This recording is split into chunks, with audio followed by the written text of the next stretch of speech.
All right, ladies and gentlemen, another AEW Dynamite episode in the books.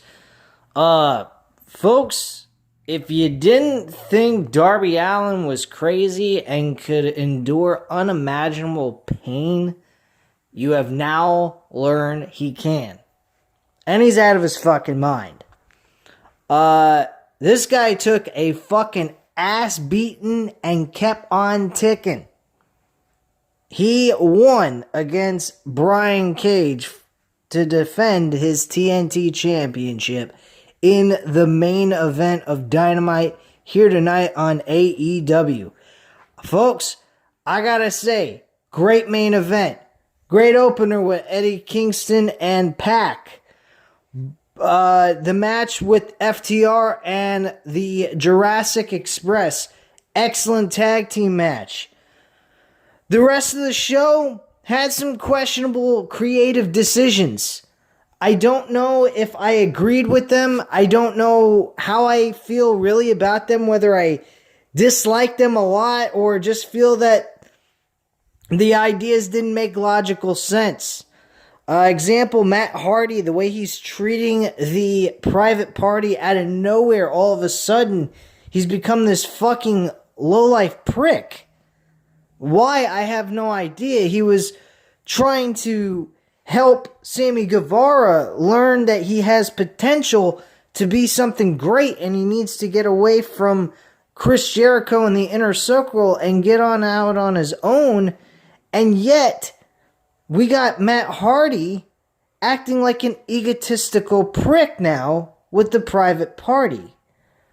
It doesn't really make a lot of sense to me. I didn't like that decision at all. He's a manager. He's talking up for them. He's taking 30% of all royalties that they get and merchandise sales, I would assume. And also off of the Private Party name, he's getting 30% of the profit. That makes no sense to me. Quite frankly, he's coming across to being a real jerk. That's one thing I will say absolutely sucks, because he was actually pretty cool playing the face character, and now all of a sudden, out of the fucking nowhere, he's become a heel. So that's something I don't like creatively that they're doing on AEW. But we had a match that kick-started the show. The opener was Pac and Eddie Kingston. This was a fun, entertaining fucking show. Matchup, I should say. This match was a load of fun. It rivals with the TNT Championship, I believe. But I mean, again, like I said, the TNT Championship overall was the best match on the card, but this was pretty damn close to it. These two guys kicked each other's asses, and man, did they do it. They did an excellent job here.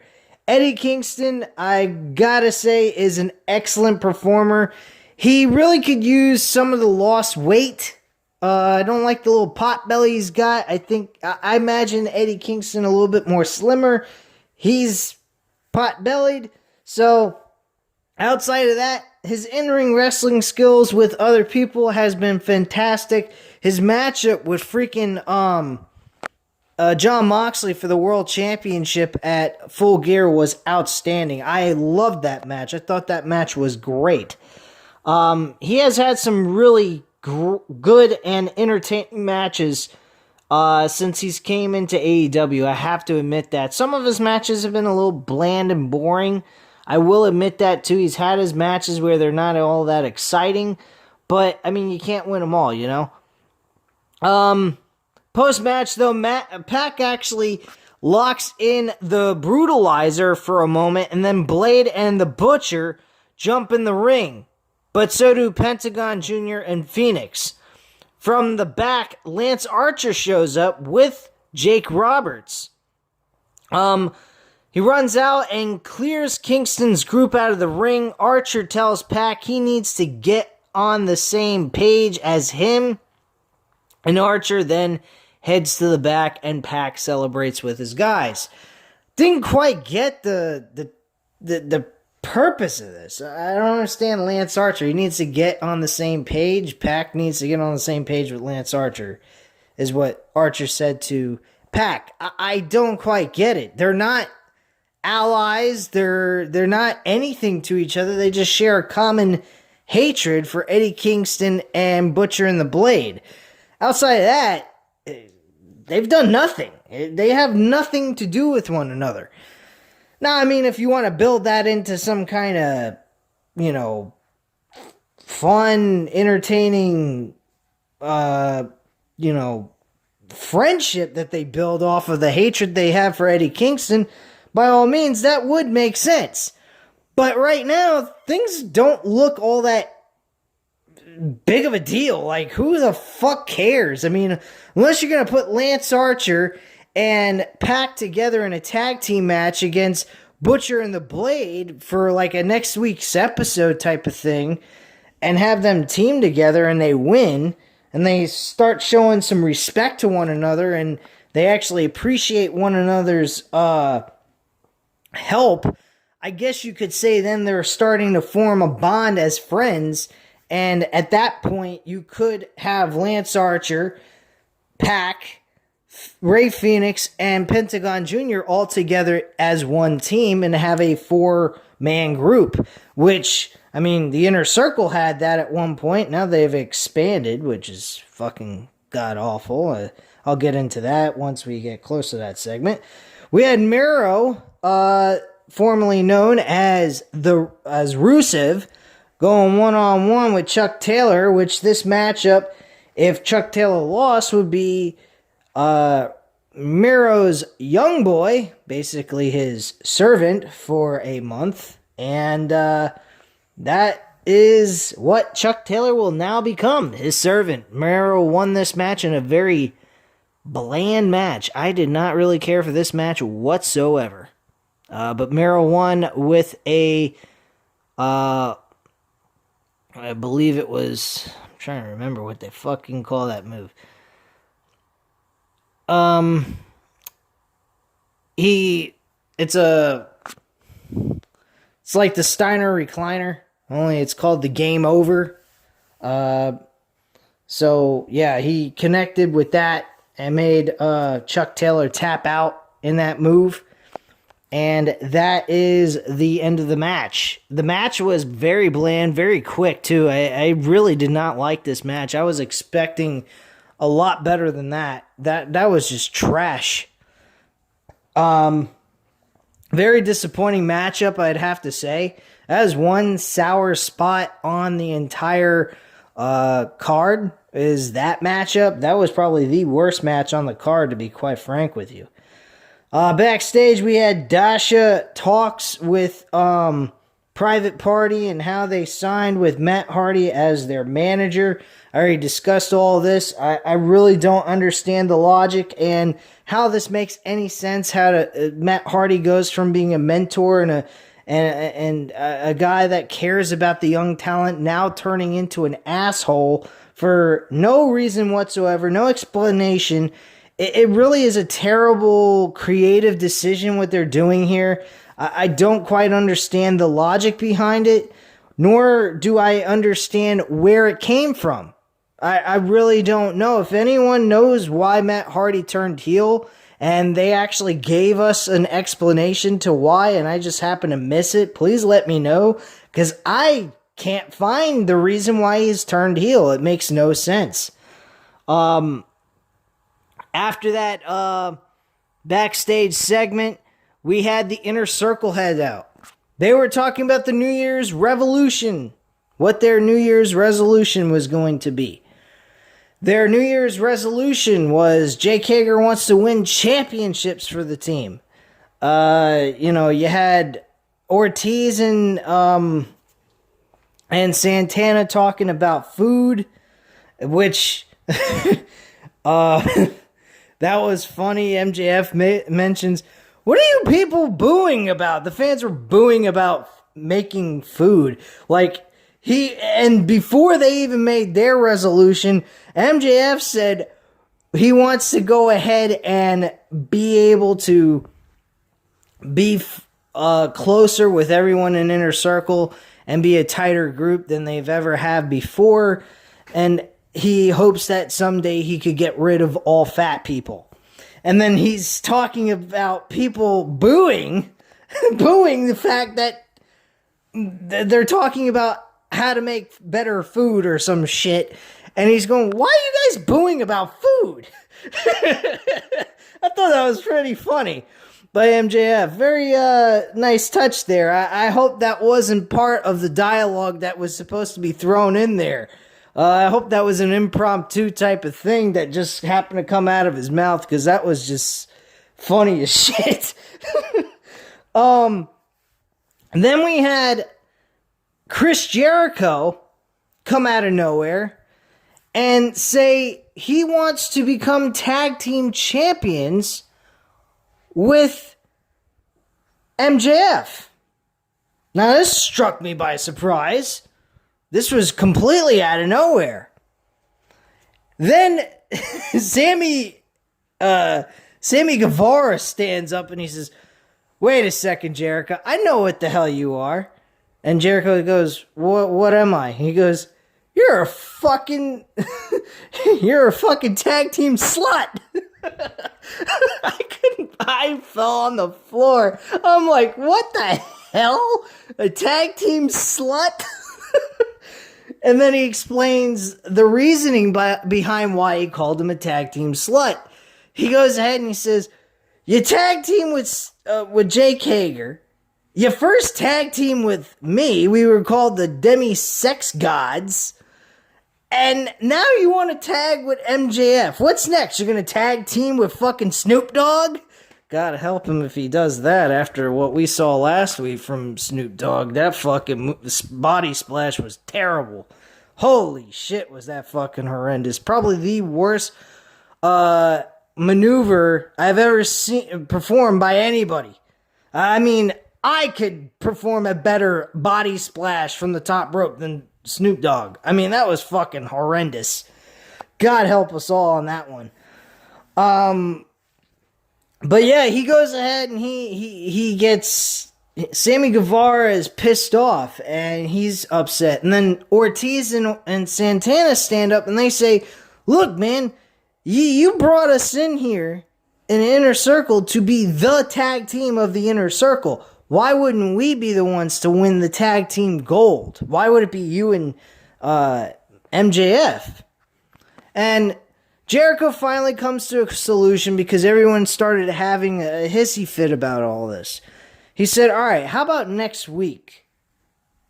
You, Santana and Ortiz, myself and MJF, and Jake Hager and Sammy Guevara have a triple threat tag team match, exhibition match for the Inner Circle to compete to determine who is the official tag team of the Inner Circle.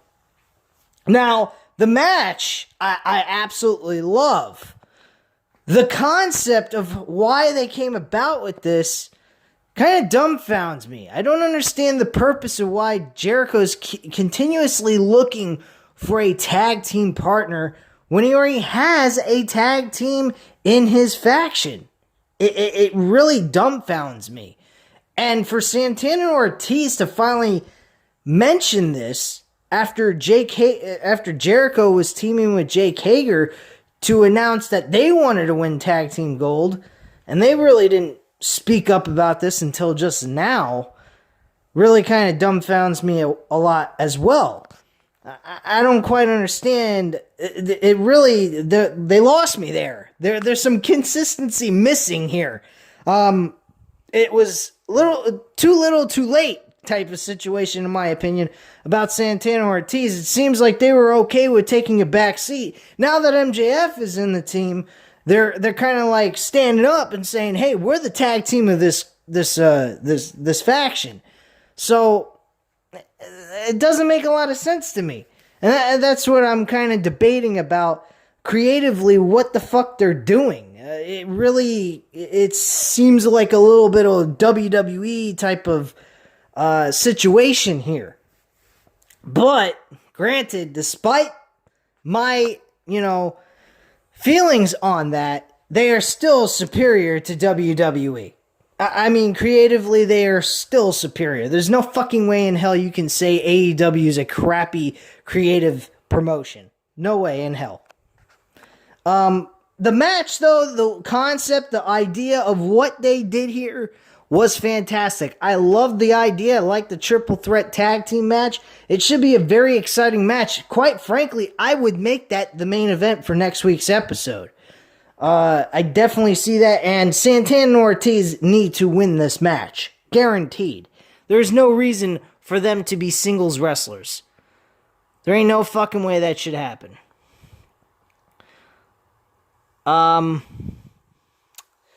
So then we had, fucking Kenny Omega backstage getting ready with Don Callis to come on out for their matchup in a 6-man tag team match. Now, the Young Bucks were backstage, and we keep getting this idea that we're going to see the Young Bucks reuniting with Kenny Omega and the Good Brothers, Carl Anderson and Doc Gallows. But unfortunately, for whatever reason, I have no idea why, we get a situation.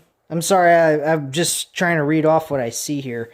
I did skip something here. I'll go right back to it after I explain what's going on. So we go ahead and we have Don Callis and Kenny Omega come out to the entrance. And he announces that his brothers are actually the Good Brothers, the tag team champions of Impact Wrestling. So they show up. The Young Bucks aren't even called out. It's kind of like a smack in their fucking faces. I don't quite get that at all. That bizarre to me, anyway. So they have the match. It's a 6-man tag team match with Kenny Omega, Carl Anderson, and Doc Gallows versus the Varsity Blondes and Danny Limelight, going at it in a 6-man tag team match. Now, the Varsity Blondes and Danny Limelight actually looked very good in this match despite they lost. So I don't know how to take it. I don't know if it's a good thing that AEW did what they did, because I was expecting this to be like a one-sided beatdown 5-minute matchup. This actually went almost 10 minutes. And they looked good in defeat regardless. I mean, I guess you could say that's a good thing that they did it that way, but at the same time, they're going into a pay-per-view for Impact Wrestling at Hard to Kill against three other guys on the other side in a 6-man tag team main event with Kenny Omega and the Good Brothers versus, I believe it's Rich Swann. I'm trying to remember who else was in it. Oh, and Chris Sabin and Alex Shelley. And them winning, but only winning by like a small margin. I mean, it wasn't small margin. I mean, they did win decisively, but they didn't win by kicking their ass. It was a back and forth type of matchup. Kind of makes you wonder what were they trying to do here outside of maybe push the Varsity Blondes and Danny Limelight. And if that's the case, great. No discredit to them and what they did here. I don't think it was bad. I don't think it was detrimental to Kenny Omega and the Good Brothers going into Hard to Kill.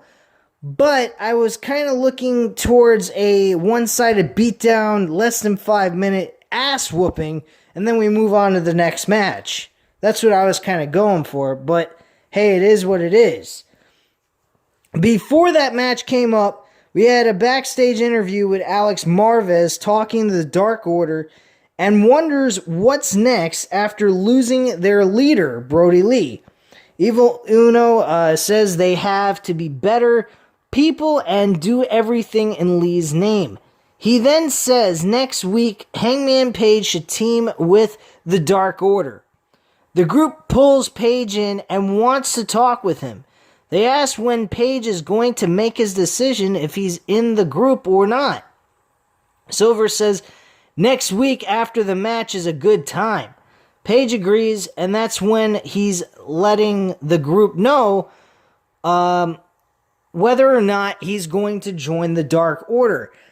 My feelings on this, I think the Dark Order having Hangman Page as their leader might be a good decision. Number one. And not instantly. I don't think that Hangman Page should be the leader instantly joining the Dark Order. I think that they build him up towards that and then give him a world championship opportunity against Kenny Omega, and the Dark Order comes across as a face group, outsiders who are accepted as a family within their own group. That is how I would portray this group now. I wouldn't portray them as heels because they lost Brody Lee. Brody Lee was a great human being. We all know that in his real life. So them being portrayed as heels now does not work. And Hangman Page is the perfect person to place into that leadership of the Dark Order. Him being a face and all would be a great look for them. So I really think that is the best way to go. And then once they finally build up towards that point where they say that Hangman Page is their leader, Kenny Omega and Hangman Page are going to collide for the world title. And that's when Hangman Page becomes the world heavyweight champion. That's what I would do. There's also another thing I would definitely do and consider, and that's Pac becoming world champion against Kenny Omega. And those two last year had some fucking off-the-chain matches, those two. So, bottom line, you could take either one of those two guys, Pac or Hangman Page. They're the best choices going right now, creatively going towards the world championship against Kenny Omega. Plain and simple. Anyone else? Worthless. I wouldn't even give the title back to Jon Moxley at this point. Jon Moxley needs to find a good rival and build on that throughout the entire year, I think. And that's how I feel about Jon Moxley's situation. Speaking of Jon Moxley, he showed up at the end of the match. He attacked Kenny Omega. And he tried to kick the Good Brothers' ass. And the thing is, the Young Bucks showed up. Again, trying to stop him and calm him down. And they then get kicked in the face by Rey Fenix and Pentagon Jr. And hell breaks loose. We get a bunch of fucking wrestlers showing up from backstage. We got the Good Brothers getting their asses kicked by practically everyone. Kenny Omega and Don Callis escape, not being touched or hit or harmed in any way, shape, or form. And so we see them go backstage, and that's pretty much what happens there in that segment. So, moving down, if I can do that with this piece of shit computer, which, by the way, guys, I definitely need to get a new computer. I've had this computer since 2010, and you guys may say, what the fuck, you got an old computer like that? It still works. It's just, it doesn't work very good on Google Chrome because it has not updated over the years, because it's reached its last update. So I definitely need to upgrade my computer a little bit so that I won't have these kind of issues anymore, and I won't be sitting here talking to you guys going, oh, would you guys be so kind to wait for me? Having an issue with my computer.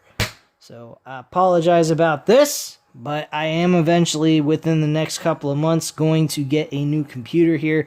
So I'm not sitting here just waiting to be able to finish what I'm trying to do with these reviews. So, we had a segment that was so trailer park trash.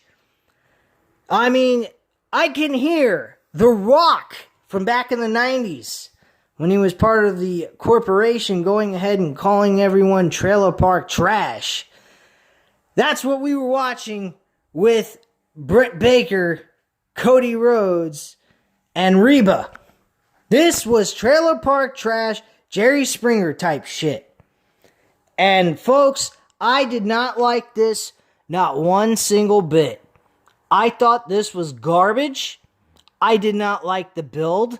I did not like the concept of what they were trying to achieve. I thought it was trash. I don't even understand what they were trying to accomplish here. They got some big-ass tall broad who looks like a fucking reincarnated version of China as a black woman. Not to sound racist. I'm not trying to be a racist here when I say black, but you get my point. She's an African-American woman.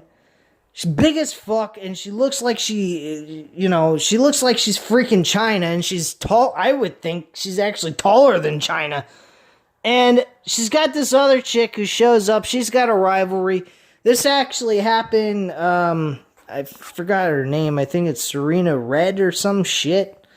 Whatever. The point being is, this is a fucking waste of time. I did not care for this whatsoever. I was practically looking at my phone at this point, and nothing here was intriguing. It was garbage beyond belief. And I mean garbage. Throughout the entire segment, you got, what's her name? Fucking shit. Name being, I'm trying to remember.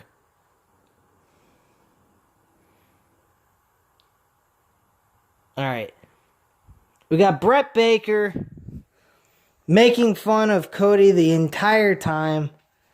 And I didn't like this segment. This was just fucking garbage. Really, I just could not stand this. This was as bad as anything you could see on WWE, if not worse. I mean, seriously, this was a fucking terrible segment. I could not stand this segment. I don't know what the fuck they were trying to accomplish here. I hope this is the first and last episode of Brett Baker, his own, show. The waiting room. What are you waiting for? A fucking brick to hit you in the head? I mean, what the fuck is this? This is garbage. This was probably the worst attempt by AEW I've ever seen. I really didn't like it. I thought it was garbage. And I'm not going to go into a full long thing about it. Jurassic Express had Marco Stunt and Jungle Boy competing this week instead of Luchasaurus because Marco Stunt wanted to prove that even though, yes, he's small, he still can fight as good as anyone else in the professional wrestling ring.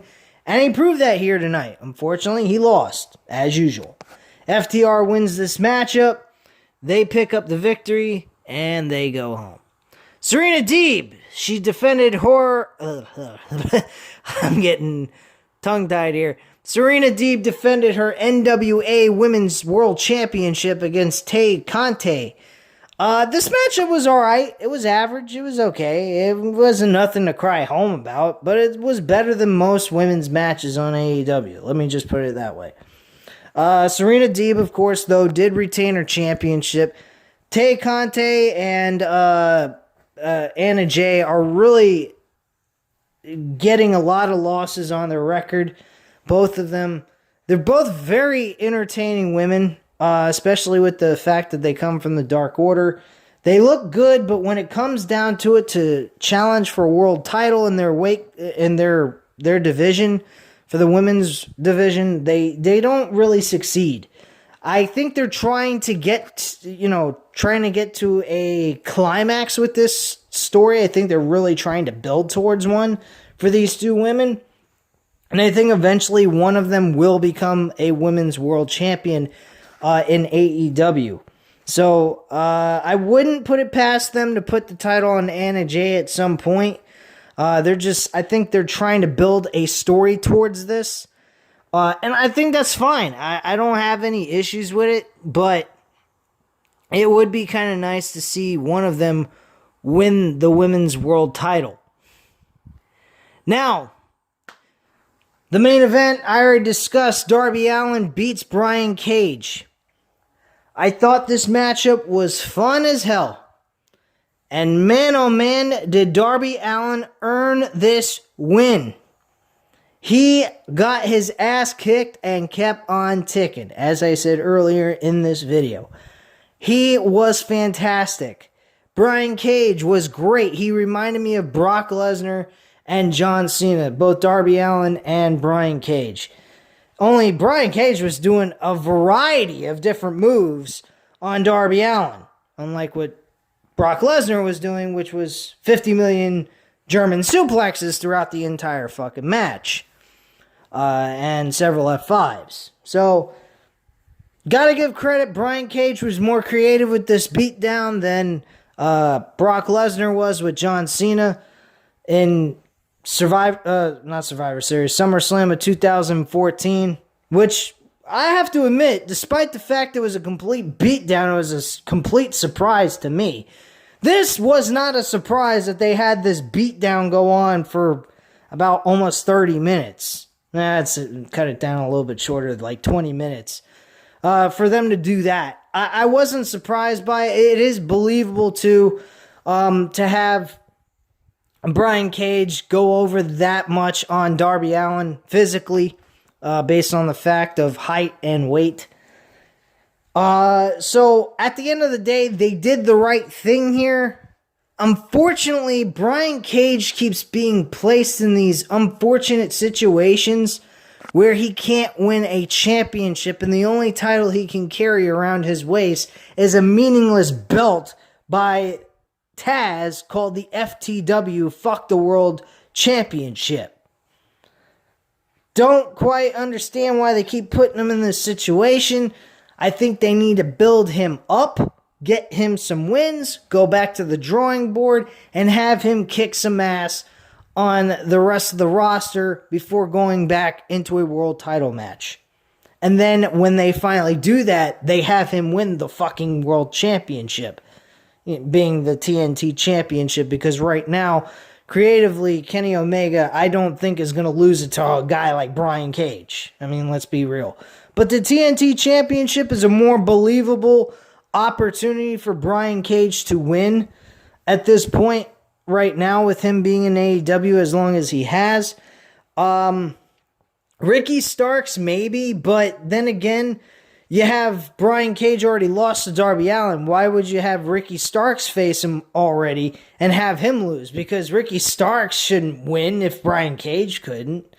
So I don't particularly like that idea. I think they should move on from this, or do a handicap match for a pay-per-view build going into fucking Revolutions, and have Darby Allin and Sting team together in a tag team matchup against Will Hobbs, Brian Cage, and Ricky Starks. I would be fine with a match like that, despite the fact, yes, Sting is an old-timer. He's a guy that should be retired at this point. He shouldn't be performing. But for the sake of it being just a tag team handicap match type of deal, I don't see it being that big of a deal. And it's really not putting Sting in that limelight at this point, taking away from other young stars. I think the only thing by doing this is going to help build those other guys around him in this matchup. It's going to help Darby Allin look good. Sting is going to take some kind of beating or be roughed up by Will Hobbs, Ricky Starks, and fucking Brian Cage throughout the match.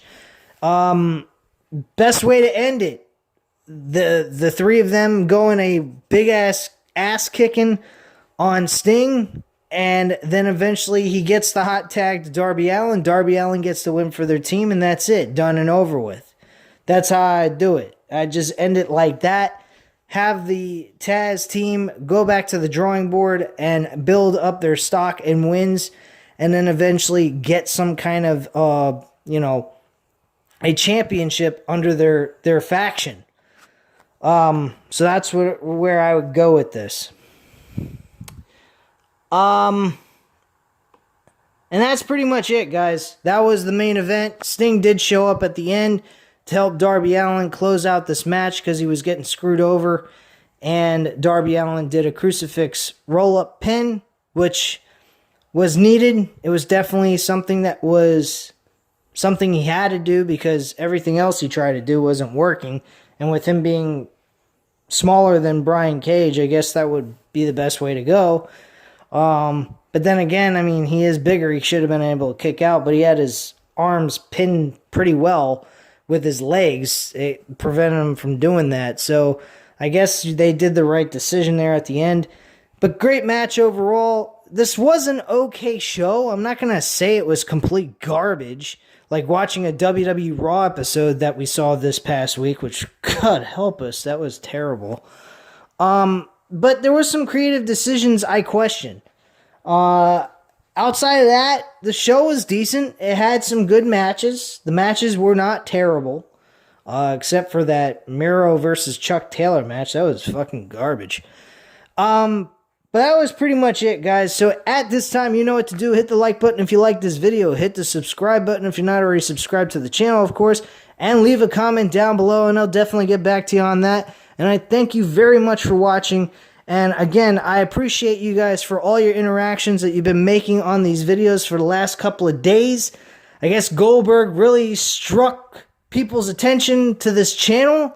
And if it did, I appreciate it. I hate Goldberg. Fuck Goldberg. He sucks and needs to get, in the old age home and stay retired because he's fucking up the WWE roster. And creative, of course, is doing a fantastic job fucking them up as well. So anyway, guys, thank you very much for watching. Have a great night. Bye.